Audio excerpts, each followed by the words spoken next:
अब हम पढ़ने वाले हैं separating the components of a mixture. अब अगर तुमको ये समझ में आ गया है कि मिक्सचर किसे कहते हैं, जो कि तुमको शायद समझ में आ गया है, अलग अलग प्योर चीज़ों से मिलकर जो चीज़ बन जाती है उसको मिक्सचर कहते हैं, और होमोजीनियस हेटेरोजीनियस तुमको सब समझ में आ गया। अब हम क्या चाहेंगे कि जो मिक्सचर है, कई सारी चीज़ दुनिया में हमको मिक्सचर फॉर्म में ही मिलती है, कई सारी चीज़ हमको मिक्सचर फॉर्म में ही मिलती है। अब तुमको पता है कि मिक्सचर में ऐसा ज़रूरी नहीं है ना कि हमको सारी चीज़ों की ज़रूरत हो। जैसे किसी चीज़ का कोई मिक्सचर है हमारे पास, जैसे मान लो ये 3 चीज़ें, इनका मिक्सचर है बढ़िया तरीके से। अब इसमें से हमको ये वाली चाहिए, ये 2 नहीं चाहिए, तो इसको हमको अलग करना आना चाहिए, तभी तो हम इसको अलग करके इसका इस्तेमाल कर सकते हैं। बात समझ में आ रही है तुमको? तो अब हम इसमें यही देखने वाले हैं कि हम मिक्सचर में से अलग अलग चीज़ों को अलग कैसे करते हैं, यानी कि अब हम सेपरेट करना सीखेंगे। अब सेपरेट करने के लिए कुछ टेक्निक्स होती हैं। सबसे पहली टेक्निक तो तुम जो बचपन से देखते आ रहे हो, जैसे घर में मम्मी दाल वगैरह साफ करती हैं, तो उसको क्या बोल रहे हैं? हैंड पिकिंग बोलते हो। उसको क्या बोलते हैं? तो वो तो नॉर्मल है। क्या कर रहे हैं अपन, जैसे मान लो दाल में गलती से चावल मिल गए हैं, तो क्या करेंगे? दाल उठा के अलग कर लो, चावल अलग कर लो, ठीक है। तो उसमें तो ऐसी कोई पढ़ने लिखने वाली बात तो उसमें है नहीं, वो तो सिंपल सी बात है, कोई भी कर लेगा। उसमें हमने क्या उस चावल या दाल की प्रॉपर्टीज का कोई इस्तेमाल किया क्या? बस सिंपली अलग कर दिया। वो तो अनपढ़ आदमी भी कर सकता है, समझ में आई। अब हम बात करते हैं जैसे कि वो वाला एक होता है, ये कौन सा होता है, उसको बोलते हैं विनोइंग। तो उसमें क्या होता है, ऐसे ऐसे करने से जो लाइट पार्टिकल, लाइट चीजें होती हैं वो उड़ जाती हैं हवा के साथ, और जो भारी भारी होता है वो नीचे रह जाता है।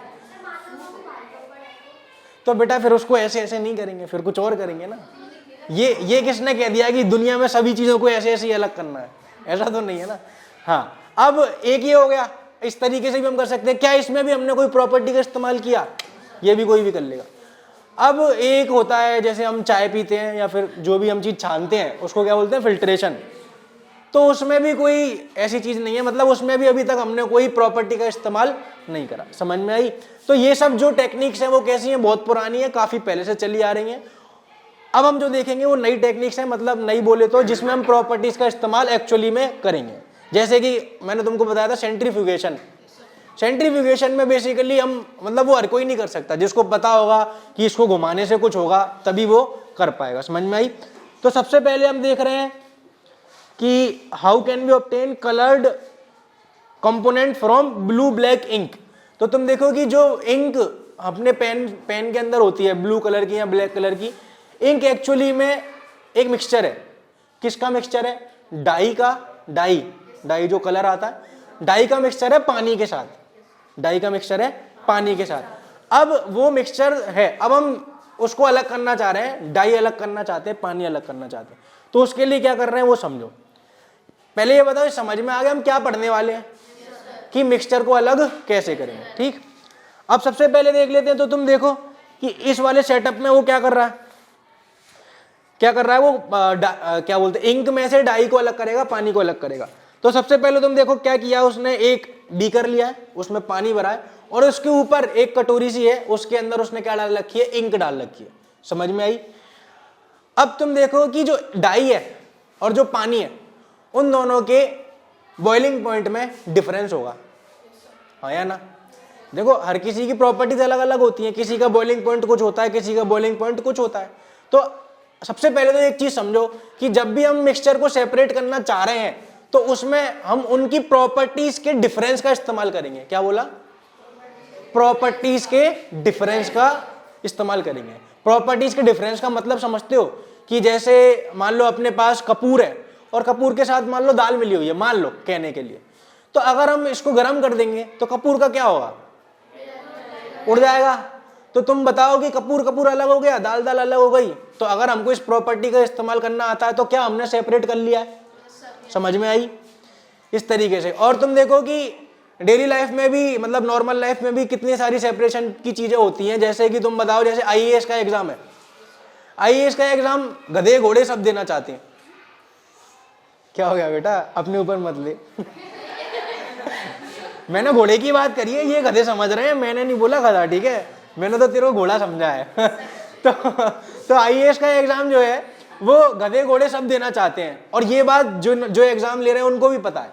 तो अब बताओ क्या वो सेपरेशन टेक्निक का इस्तेमाल करते हैं कि नहीं करते हैं ना। उनका सबसे पहली बात तो उनका एग्जाम ही इतना टफ होता है कि हर कोई नहीं निकाल सकता। समझ में आई। और एग्जाम भी अगर निकाल लिया तो पहले प्री निकलता है, उसके बाद मेंस निकलता है, और उसके बाद मेंस भी निकाल लिया तो उसके बाद इंटरव्यू भी होता है। तो तुम सोचो कि उनने कितने सारे लोगों को अलग करने के लिए स्कीम बना रखी है। समझ में आई। तो इसीलिए वो बहुत टफ है। अगर आईएएस के एग्जाम की तुम बात करो तो 1000 में एक आदमी निकल पाता, 1000 में लड़कियां समेत, मतलब ऐसा नहीं है कि आदमी आदमी, औरतें भी निकल सकती हैं। समझ में आई। तो वहां पे भी उनने किसका इस्तेमाल किया, सेपरेशन का इस्तेमाल कैसे किया, प्रॉपर्टीज में डिफरेंस का। जो होशियार होगा वही आगे निकल पाएगा, और जो गधे हैं वो बाहर रह जाएंगे, जो घोड़े हैं वो आगे जा सकते हैं। समझ में आई। और घोड़े में भी ऐसे वैसे घोड़े नहीं, अच्छे घोड़े फालतू वाले नहीं। चलो तो अब हम यहाँ पे देख रहे हैं क्या हो रहा है इसमें। हाँ, तो जब इसको गर्म करेंगे तो तुम देख रहे हो कि पानी उड़ जाएगा, क्योंकि पानी का जो बॉइलिंग पॉइंट है वो पहले आ जाएगा। पानी उड़ जाएगा, इवेपोरेट हो जाएगा, तो जो बचेगा वो क्या मिलेगी, सिर्फ और सिर्फ डाई। और डाई मिलेगी हमको सॉलिड फॉर्म में। तो इस तरीके से हमने डाई अलग कर ली और पानी अलग हो गया। पानी की हमको इतनी जरूरत नहीं है तो हमने उसको उड़ने दे दिया। ठीक है। अगर पानी की जगह मान लो कोई ऐसी इंपॉर्टेंट चीज होती, सॉलिड कैसे बन जाएगी, सॉलिड ही होती है, बन कैसे जाएगी, उसमें से पानी निकल जाएगा तो वो सॉलिड फॉर्म में मिलेगी। बन कैसे जाएगी, मतलब सवाल थोड़ा टफ है। अब बेटा मैंने एक्सपेरिमेंट तो करके नहीं देखा है, बट जो इसमें लिखा है वो मैं बता सकता हूँ। नहीं, डायरेक्ट गरम नहीं कर रहे हैं, क्योंकि डायरेक्ट गरम करने से डिकम्पोज हो सकता है। डिकम्पोज क्या होता है कि वो टूट ही जाएगा, मतलब वो कुछ और बन जाएगा, तो इसलिए डायरेक्ट गरम नहीं कर रहे हैं। ये जो चेंज है वो केमिकल चेंज है या फिजिकल चेंज है, अपन इस चैप्टर के एंड में बात करेंगे केमिकल चेंज क्या होता है, फिजिकल चेंज क्या होता है। पर ये जो चेंज है वो फिजिकल चेंज है, इसमें कोई भी नई चीज नहीं बन रही है, हमने सिर्फ उनको अलग किया है। समझ में आई। तो इस तरीके से इसको अलग करते हैं। समझ में आ रहा तुमको। डायरेक्ट इसने जो पूछा वो अच्छा सवाल है कि डायरेक्ट क्यों नहीं आग लगा रहे, तो वो इसलिए नहीं लगाते जिससे कि डिकम्पोजिशन ना हो जाए। डिकम्पोजिशन क्या होता है कि कोई एक चीज जो होती है वो दो अलग अलग चीजों में टूट जाती है, उसको डिकम्पोजिशन कहते हैं। और डिकम्पोजिशन होने से केमिकल चेंज हो जाएगा, यानी कि कोई नई चीज बन जाएगी, तो जो हम चाह रहे हैं वो हमको मिल नहीं पाएगा। समझ में, इसलिए डायरेक्ट आग नहीं लगा रहे। ठीक है, आगे बढ़ते हैं। हाँ, इसमें इसको अंडरलाइन कर लो। Ink is a mixture of dye in water, ये हमको पता होना चाहिए। And we can separate the volatile component from its non volatile solute by the method of evaporation. Volatile मतलब जिसका बॉइलिंग पॉइंट जल्दी आ जाए, और नॉन वॉलेटाइल जिसका बॉइलिंग पॉइंट देर में। अब इसी मेथड से हम और किसको अलग कर सकते हैं, समुद्र के पानी में से नमक को अलग कर सकते हैं। समझ में आ रही है बेटा। ये टेट्रा में एन लगा के नेत्रा क्यों बना दिया है इसको क्या चाह रही हो बेटा, कौन की किताब है? अच्छा, पंजाबी में नेत्रा कहते हैं क्या? अच्छा, पता नहीं क्या चल रहा है कंठ लंगोट। अच्छा, आज तो आ गई हाँ, आगे बढ़े। अच्छा, ये सेंट्रीफ्यूज वाला तो मैंने तुमको बता दिया है, क्या इसमें अलग से पढ़ाने की बात है क्या, बताओ जरा। सेंट्रीफ्यूज वाले में अलग से पढ़ाने की कोई बात है? कोई बात नहीं है। अगर हम दूध को घुमाएंगे तो जो भारी पार्टिकल है वो अलग हो जाएंगे, और जो हल्के पार्टिकल है वो अलग हो जाएंगे। तो इस तरीके से हम अलग कर सकते हैं उनको। ठीक है, तो जो मलाई होती है, दूध के अंदर जो मलाई होती है, उसको जोर जोर से घुमाएंगे तो मलाई में से बटर निकल आती है। समझ में आई। अब सबसे, हाँ, इसमें बस इंपॉर्टेंट क्या है, तो इसमें इंपॉर्टेंट ये है कि इनके एप्लीकेशंस हमको लिखने आना चाहिए कि इनका इस्तेमाल कहाँ पे होता है। ठीक है, क्योंकि अगर मान लो सवाल आता है कि ये होता क्या है, तो वो तो बता ही दोगे, बट ये इस्तेमाल कहाँ पे होता है वो भी पता होना चाहिए। तो तुम इसको अंडरलाइन कर लो कहाँ पे इस्तेमाल होता है। अच्छा, एक इसमें इंपॉर्टेंट पॉइंट और है कि सेंट्रीफ्यूगेशन तब इस्तेमाल किया जाएगा जब फिल्ट्रेशन से अलग नहीं कर पा रहे। अगर सॉलिड का मतलब अगर जो पार्टिकल्स हैं उनका साइज, जैसे फिल्ट्रेशन कब हो पाता है, जब साइज पार्टिकल का ज्यादा हो तो फिल्ट्रेशन होता है। अब अगर पार्टिकल का साइज कम है उस समय फिर हम किसका इस्तेमाल करेंगे, सेंट्रीफ्यूगेशन का। तो ये पता होना चाहिए, नॉर्मल सा पॉइंट है। आगे बात करते हैं। देखो नीचे लिखा भी है पढ़ लेना।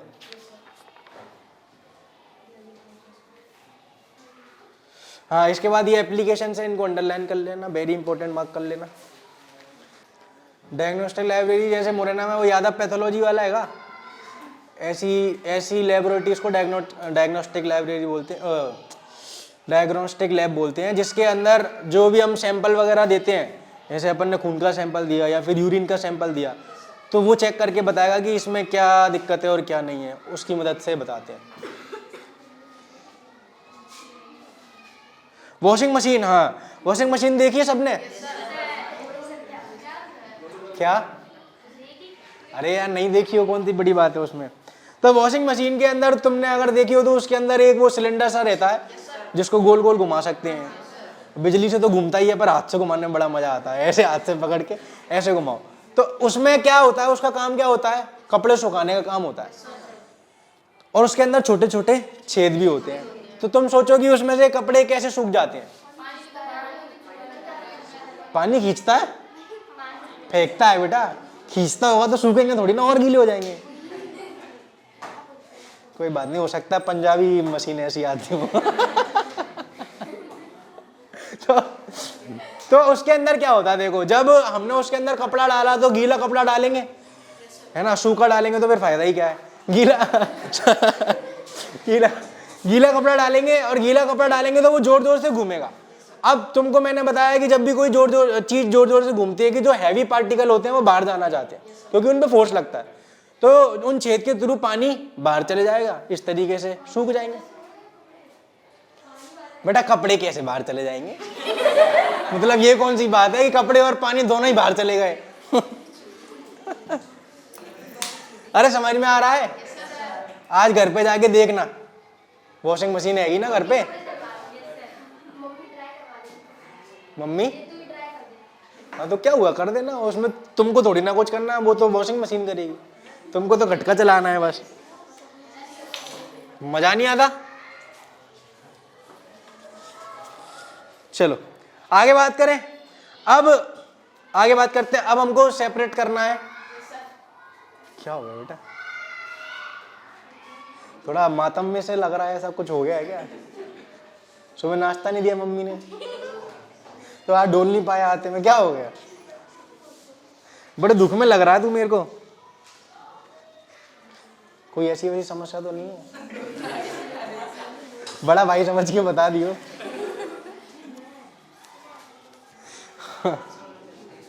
हाँ आगे बात करते हैं। आगे क्या है अपने पास, दो इमिसिबल लिक्विड को अलग करना है। अब इमिसिबल का मतलब क्या होता है, जो मिक्स। अब तुम सोचो जैसे यहाँ पे केरोसिन और पानी का मिक्सचर है, तो केरोसिन की डेंसिटी कम होती है, पानी की ज्यादा होती है, जिसकी डेंसिटी ज्यादा वो नीचे है, जिसकी डेंसिटी कम वो। अब इसको हमको अलग करना है, तो इसमें कोई टफ काम तो है नहीं। तुम देखो कि इसमें ये जो नीचे नल टाइप का लगा हुआ है, इसको धीरे धीरे से खोलते हैं, धीरे धीरे से खोलते हैं, तो जो पानी है वो निकल जाता है, और जब पानी निकल जाए तो बंद कर दो। है ना, समझ में आई? कुछ इसमें है बताने जैसा? बड़ा सिंपल है। बस एक चीज है कि ये वाला टेक्निक कब काम करेगी, जब इमिसिबल हो। है ना, ऐसा नहीं है कि तुमने मिसेबल को भी इसी में डाल के और बोले अलग हो, तो ऐसा तो नहीं हो पाएगा। समझ में आई? हाँ आगे बात करते हैं। अच्छा इसका एप्लीकेशन देख लो, एक तो तुमको दिखी गया ऑयल और वाटर को अलग करने में, एक उसके बाद अगला क्या बोल रहा है, मेटलर्जी में इस्तेमाल होता है। मेटलर्जी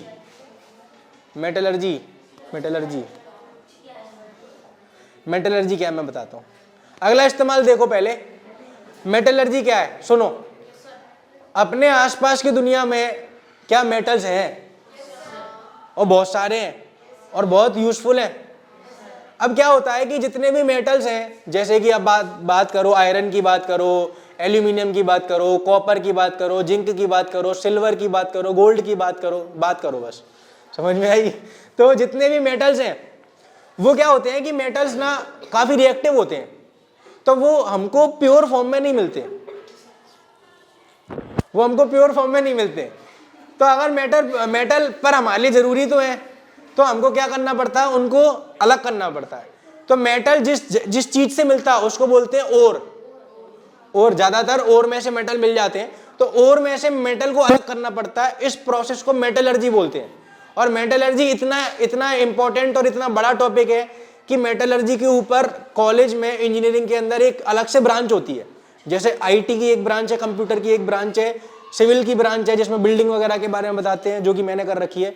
मैकेनिकल की ब्रांच है जिसमें गाड़ी और मशीन के बारे में बताते हैं। इसी तरीके से मेटलर्जी भी एक ब्रांच है जिसमें मेटल्स कैसे निकाले जाते हैं सिर्फ वो पढ़ाते हैं। समझ में आ रही है? तो तुम सोचो वो कितनी बड़ी चीज़ है। 4 साल मेटलर्जी पढ़ा रहे हैं बस, ठीक है।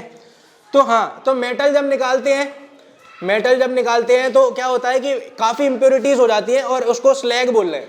तो इस मेथड से स्लैग को अलग किया जाता है। कोई बात नहीं, कुछ समझ में नहीं आ रहा होगा पर आगे चल के याद रखना, ठीक है। तो इसको पढ़ लो, फिर अपन आगे बढ़ रहे हैं। आगे बढ़े, चलो। अब अगला वाला तुम देख रहे हो, बड़ा सिंपल है, सॉल्ट और कैम्फर। कैम्फर यानी, ठीक है, कौन सा, अनिल कपूर की करीना कपूर? नॉर्मल कपूर। तो अब तुम देख रहे हो कि जब भी कैम्फर आएगा तो किसका इस्तेमाल होने वाला है? सब्लिमेशन का इस्तेमाल हो जाएगा ना, सिंपल सी बात है। तो तुम देखो, हाँ, तो अब अपन इसकी बात करते हैं। तो तुम देखो यहाँ पे हमारे पास क्या है, सॉल्ट का और कैम्फर का मिक्सचर है। अब हमको पता है कि सॉल्ट सब्लिमेट नहीं होता है और कैम्फर सब्लिमेट, यानी कि अगर हमने इन दोनों के मिक्सचर को गर्म कर दिया तो कैम्फर उड़ जाएगा और सॉल्ट रह जाएगा। अब हमको यहाँ पे सॉल्ट चाहिए कि कैम्फर चाहिए कि दोनों चाहिए? दोनों ही चाहिए, क्योंकि सॉल्ट भी हमारे काम का है, कैम्फर भी काम का है। देखो, अगर कैम्फर काम का नहीं होता तो क्या हम ऊपर ये इतनी जुगाड़ पानी करते? सोच के देखो, फिर तो हम उसको उड़ जाने देते कि उड़ जा, जी ले अपनी जिंदगी। पर ऐसा नहीं है, क्योंकि कैम्फर हमारे लिए जरूरी है, तो उसके लिए हम जुगाड़ पानी कर रहे हैं। क्या कर रहे हैं वो तुम देख लो। तो हमने क्या किया, एक इस तरीके से बोतल ली और उसमें ऊपर से एक रुई या कॉर्क फंसा दिया जिससे कि वो उड़ के जा नहीं पाएगा। अब यहाँ से गर्म किया तो कैम्फर पहले उड़ेगा और जैसे ही वो उड़ेगा तो ऊपर जाएगा, क्योंकि सब्लिमेट होगा तो गैस बन जाएगा, तो ऊपर जाएगा। तो ये जो जब बाकी के इससे बोतल के कांच से टकराएगा तो कांच जो है वो उतना गर्म नहीं है। जैसे नीचे वाला ज्यादा गर्म होगा, ऊपर वाला उतना गर्म नहीं होगा। तो जब वेपर इस वाले कांच से टकराएगा तो वो ठंडा हो जाएगा और ठंडा होकर वापस से क्या बन जाएगा, वो सॉलिड, वापस से हाँ कैम्फर बन जाएगा। यानी कि पर वो अलग तो हो चुका है ना, पहले वो नमक के साथ था और अब वो अकेला है, अलग है। समझ में आई? तो अपन को इस तरीके से कैम्फर यहाँ पे मिल गया, नमक नीचे रह जाएगा, हो गया काम। देख लो, समझ में आ रहा है क्या? अरे बेटा एक बात बताओ, उनको टाइम पास थोड़ी ना करना है कि पहले रखें फिर वापस अलग करें। वो तो मिक्सचर उनको मिला हुआ है ना, ये टाइम पास थोड़ी ना है कि हाँ पहले इसको रख रहे हैं, पहले मिल जा, अब मैं अलग कर रहा हूँ। दिन भर यही काम है? हाँ, पहले से ही मिला हुआ है। जब अलग ही करना था तो फिर मिलाएंगे क्यों? सिंपल है ये तो, समझ में आ गया होगा। आगे बात करते हैं। Is the dye in black ink a single colour? अब जो डाई इंक के अंदर होती है, क्या वो एक कलर की होती है, ज्यादा कलर की होती है? अब हम ये पता करना चाह रहे हैं, ठीक है। तो अब सबसे पहले तो ये समझो कि अगर हमारे पास एक कागज का टुकड़ा है और उसको अगर हम पानी में डाल रहे हैं तो पूरा नहीं डालते, मान लो जैसे इसने दिखा रखा है, हमने थोड़ा सा पानी में डाला है, तो क्या वो पानी उधर तक ही रहेगा या पानी ऊपर चढ़ जाएगा? पानी ऊपर चढ़ जाता है। तुम पानी कागज पे अगर तुम पानी डालोगे तो पानी पूरे कागज पे धीरे धीरे फैल जाएगा। इसको बोला जाता है कैपिलरी राइज। इसको बोला जाता है कैपिलरी राइज। कैपिलरी राइज में क्या होता है कि जो पानी होता है वो अपने आप ग्रेविटी के अगेंस्ट ऊपर चले जाता है। अब वो किन कारणों से होता है वो तुम छोड़ो, पहले ये समझो कैपिलरी राइज होता है, ठीक है। कैपिलरी राइज कई जगह पे होता है। अगली साल अपन 10th में पढ़ेंगे कि जो रूट्स होती हैं, रूट का काम क्या होता है? पानी मतलब जमीन से लेना और ऊपर पहुंचाना। तो जो छोटे प्लांट्स होते हैं ना और जो बड़े प्लांट्स होते हैं, तो तुम समझो कि जो छोटे प्लांट्स होते हैं उसमें पानी नीचे से ऊपर कैपिलरी एक्शन से ही चले जाता है, बट जो बड़े प्लांट्स होते हैं उनमें रूट नीचे और उसका जो पेड़ पत्ती है वो कितनी ऊपर है, तो इतना ऊपर कैपिलरी एक्शन से नहीं जाता। तो उसकी वजह से उसमें अलग अलग तरीके होते हैं, वो अपन 10th में पढ़ेंगे। कुल मिला के समझो कि कैपिलरी राइज अगली साल भी आएगा और उसके बाद 11th में भी आएगा। तो कैपिलरी राइज क्या है कि पानी का ऊपर अपने आप चले जाना। अब तुम एक बात समझो कि कोई भी चीज है उसमें सॉल्युबिलिटी क्या होती है, सबकी सॉल्युबिलिटी अलग अलग होती है। जैसे कि अगर मैं बात करूं नमक की और शक्कर की, मान लो, तो पानी में नमक डालेंगे और शक्कर डालेंगे तो सबसे ऐसा हो सकता है कि नहीं कि पहले शक्कर मिल वो पहले नमक मिल जाए फिर उसके बाद शक्कर मिले। ऐसा जरूरी नहीं है ना कि हमने दो चीज मिलाई है तो दोनों सेम टाइम पे मिल जाए। किसी का मिलने का समय जल्दी हो सकता है और किसी का। अच्छा, ये बात समझ में आ गई सबको। कैपिलरी एक्शन समझ में आना चाहिए और सॉल्युबिलिटी यानी कि घुलने की जो चीज है वो सबकी अलग अलग समय पे हो सकती है, अलग अलग टाइम पे हो सकती है। अब हम क्या कर रहे हैं तो तुम समझो, अपन ने क्या किया, अब हम जानना चाह रहे हैं, सिंपल सी एक चीज जानना चाह रहे हैं, हम किसी को अलग नहीं करने वाले इस बार, बस हम जानना चाह रहे हैं कि जो ब्लैक इंक है क्या वो एक ही कलर से बनी है या फिर अलग अलग कलर के मिक्सचर से बनी। तो हम क्या करेंगे कि एक कागज का टुकड़ा लेंगे जैसा कि इसने दिखाया और उसमें एक छोटा सा मार्क लगा देंगे और उधर अपन क्या कर देंगे, एक ब्लैक इंक का पॉइंट चला देंगे। तो इससे क्या हुआ, जिसको हम अलग करना चाह रहे हैं वो पॉइंट यहाँ पे बन चुका है। अब इतने पॉइंट से जस्ट नीचे तक, मतलब कि इस पॉइंट से जस्ट नीचे, यानी कि इस पॉइंट को पानी में नहीं डालेंगे, इस पॉइंट से थोड़ा सा नीचे तक पानी में डालेंगे। अब तुम सोचो कि जो पॉइंट है, जैसे कि अपन ने इस तरीके से पेपर है और ये अपन ने लाइन खींच रखी है और यहाँ पे अपना ब्लैक पॉइंट है, तो अपन क्या करेंगे कि यहां तक पानी ले रखा है, यहां तक पानी ले रखा है, ठीक है, नीचे तक। अब क्या होगा कि ये नीचे वाला पार्ट गीला है, उसकी वजह से क्या होगा कि ये जो पानी है वो धीरे धीरे कैसा जाएगा, ऊपर जाएगा। अब जब पानी ऊपर जाएगा तो क्या पानी ब्लैक कलर के पॉइंट तक पहुंचेगा और उससे भी आगे जाएगा, उससे भी आगे, पानी बिल्कुल ऊपर तक चले जाएगा। ब्लैक कलर अगर एक ही कलर से बना होता तो जो ऊपर कलर जाता वो एक ही जाता, बट ब्लैक कलर अलग अलग कलर के मिक्सचर से ये जो इंक है वो बनी हुई है, तो क्या होगा, जो कलर जल्दी सॉल्यूबल होंगे वो तो ज्यादा ऊपर तक जाएंगे। सोच के देखो, जो जल्दी सॉल्यूबल हो गए वो ज्यादा ऊपर तक जाएंगे, जो देर में सॉल्यूबल हुए वो कम ऊपर तक जाएंगे। ये बात समझ में आती है कि नहीं, आराम से सोच के देखो। जो जल्दी सॉल्यूबल है जैसे ही पानी आया वो तभी घुल गए तो वो पानी के साथ ज्यादा ऊपर जाएंगे, और जो देर में घुल रहे हैं, पानी तो आगे निकल चुका है पर वो देर में घुल रहे हैं तो वो अब कम ऊपर जा पाएंगे। तो इस तरीके से हमको अलग अलग कलर देखने मिल जाएंगे, क्योंकि जितने भी कलर हैं उन सबकी सॉल्युबिलिटी अलग अलग है। तो ये पॉइंट है, इस तरीके से हम देख पाएंगे, इस तरीके से हम प्रूफ कर रहे हैं कि ब्लैक कलर की जो इंक है उसमें कई सारे अलग अलग तरीके के कलर होते हैं। एक बार आराम से समझो मैंने क्या बोला, तुम बताओ तुमको समझ में आ रहा है कि नहीं। सिंपल सी बात है, दो चीज समझ में आनी चाहिए, एक तो कैपिलरी एक्शन और एक सॉल्युबिलिटी अलग अलग होती है, बस है। डाई अलग अलग कलर से मिलकर बनी, काफी अलग अलग कलर से। कैसे पता, कलर दिखते हैं ना, अब तुम्हारे सिलेबस में मैंने बताई नहीं है और एक्सपेरिमेंट अपन कर नहीं पा रहे हैं, वरना पता लग जाता, अलग अलग कलर देखने मिल जाते। मैं नेट पे देख लेता हूँ। क्या हो गया बेटा, क्या कर सकते हो, कोई बड़ी बात नहीं है। इस तरीके से अलग अलग कलर देखने मिल जाते हैं।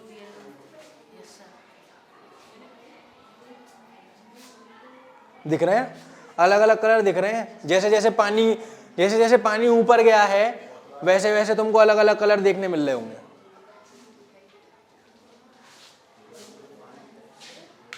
दिख रहा है, बिल्कुल साफ साफ समझ में आ रहा है। हाँ हो जाएगा नॉर्मल पेपर से, हाँ हो सकता है। इसका मतलब ये नहीं कि बुक ही फाड़ दी तुमने।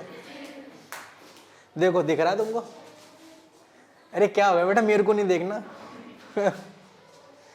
तो इस तरीके से एक्सपेरिमेंट हो जाता है ये, और इससे समझ में आ जाता है। चलो इसको पढ़ लो जल्दी से, दो टॉपिक और बचे। जूते कहाँ गए तेरे, अरे वाह, क्यों इतने पैसे बचा के क्या करेगा। हाँ, और इन लोग को तो बड़े पसंद है, तो शादियों में यही पहन के जा रहे हैं, है ना। बोल रहा अच्छे नहीं लगते हैं, कल को यूनिफॉर्म भी पसंद नहीं आएगी तो क्या करेगा, हैप्पी बर्थडे मनाऊंगा डेली, है। सही है सही है। ऐसे गाड़ी खरीदे तो ऐसे मत बोलिए पहिए पसंद नहीं है, पहिए निकाल दो, गाड़ी दे दो। चला लूंगा मैं तो ऐसे ही।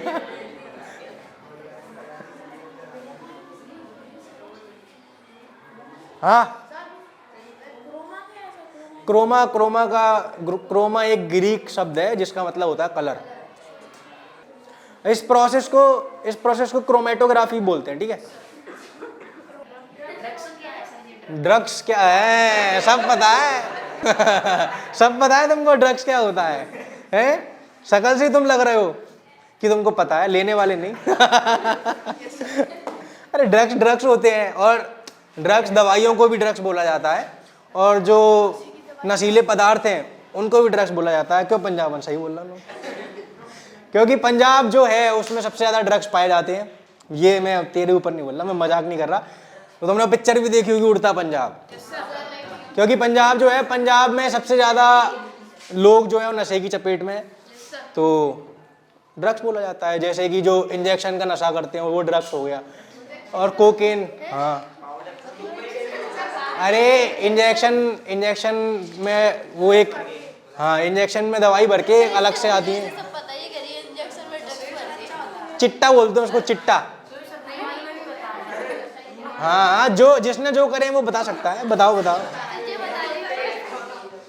ये ऐसे ड्रग्स की बातें हो, और क्या बोलते हैं, कुछ और ऐसी बातें हो, सब लोग कितना इंटरेस्ट लेने लगते हैं, वाह वाह वाह, और बताओ सर, और बताओ। पढ़ाई की बातें चल रही हो तो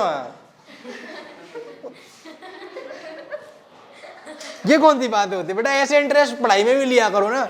ड्रग्स की बात होती है, सर क्या होता है, बताओ बताओ बताओ। हाँ नहीं तो चलो आगे बढ़े।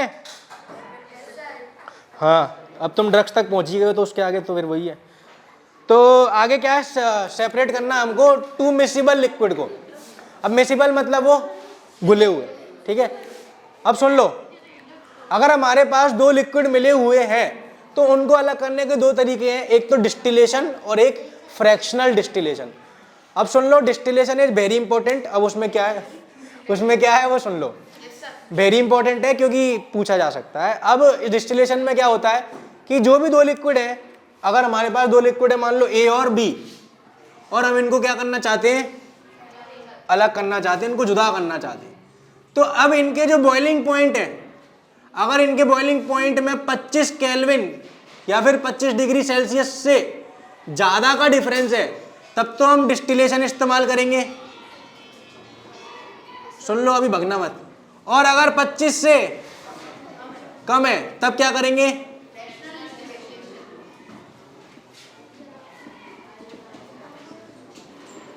तो ये डिस्टिलेशन और फ्रैक्शनल डिस्टिलेशन क्या होता है कल पढ़ते हैं अपन। तब तक के लिए बाय बाय। तो वीडियो कैसा लगा आप कमेंट करके जरूर बताना। अगर आपको वीडियो से कुछ सीखने मिला है और आपको वीडियो पसंद आया है तो आप वीडियो को लाइक कर दीजिए, और इसी तरीके के वीडियोस देखने के लिए चैनल को सब्सक्राइब कर दीजिए। अगर आप कुछ बात करना चाहते हैं या फिर आपके कोई डाउट है तो आप मुझे इंस्टाग्राम पर फॉलो कर सकते हैं, लिंक डिस्क्रिप्शन में आ रही होगी। तो आज के वीडियो के लिए इतना ही। अब हम मिलेंगे अगले वीडियो में, जब तक के लिए बाय बाय।